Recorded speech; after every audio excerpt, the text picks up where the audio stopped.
Well, day 3 has now wrapped in the trial for the man charged in a complicated upstate murder.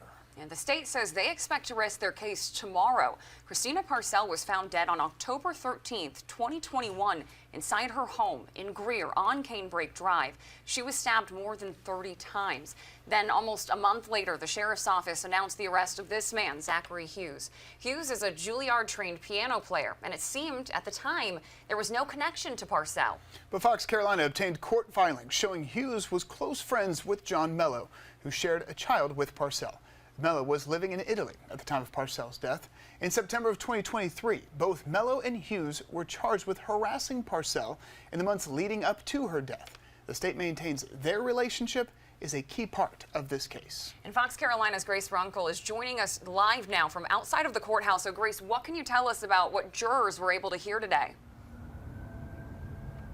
Well, right before court wrapped up the day, the lead investigator on the case testified that Mello had been working very hard to get custody of his daughter and that Hughes was very much aware of that. Then the investigator testified that a way for Mello to make sure that he maintained custody was to make sure that Parcell was dead. Now, earlier in the day, they walked us through hundreds, almost thousands of emails and messages between John Mello and Zachary Hughes. The investigators say the emails show how involved Hughes became in the custody case between Mello and Parcell, saying that he would even communicate directly with Mello's attorney. The investigator also says the emails show how much the two men cared for each other, saying they wrote that they loved each other in those emails. The investigator says the messages between the pair show them planning to harass Parcell, and then there's this message from the afternoon of the murder. John Mello sends Zach Hughes a message, and it reads, "That did research on music, how go?" That's October 13th, 2021. Yes, sir. And what did he respond? At 2:53 p.m., the message reads, "Phone over, tell you good, thee, I'll." And how do you interpret that? Good, I'll tell you over the phone. What did you interpret that music research as? I don't believe it was really music research.